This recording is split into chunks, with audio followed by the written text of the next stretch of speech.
I don't normally talk about this, although I created the channel to defend my group from malicious people. I don't want it to turn like the people I criticize, but this is completely getting out of hand. Yesterday, I made a video explaining Remy7's post, which combined verified facts with speculations. With just reading the comments, I knew this was going to be difficult, because us Army are just seen as irrational teenagers that will defend our fevs no matter what, which is actually very far from the reality. This type of channels have shown how stubborn they are and how insecure they turn when it's time to admit they messed up. I don't think that even after this video they are changing their opinions, but still, I hope the rest of the audience can still understand the main point of this. Channel 1.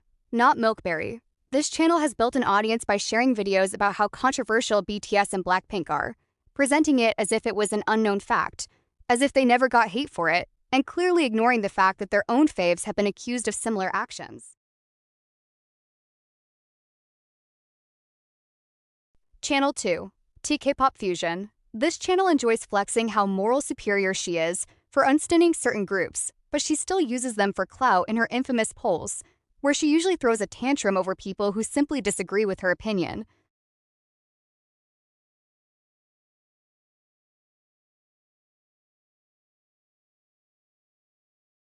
I don't want to generalize, but funny how is always the stays.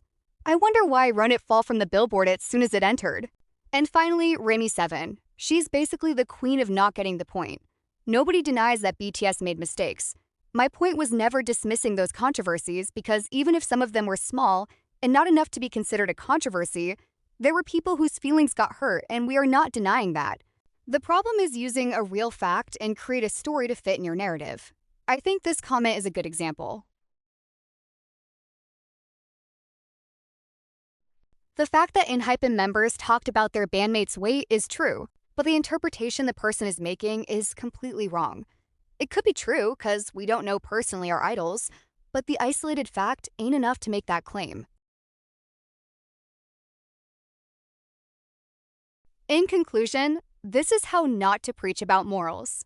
A satirical guide by 7 Shoots. Ignore primary sources and believe the first TikTok edit you see. Edit photos when reality doesn't support your argument. Treat Reddit rumors as confirmed facts. Ignore context BCZ it ruins the narrative. Demand evidence, then ignore it when it's provided. Cherry-pick information that supports your UWU favs while dismissing everything else. Spread misinformation first, fact-check later. Drag completely unrelated idols, especially BTS, into every controversy. Pretend accountability only applies to idols you dislike. Call yourself unbiased while openly applying double standards. Call every bit of criticism hate so you never have to address it. Move the goalposts every time your argument falls apart. Replace evidence with everyone knows and trust me.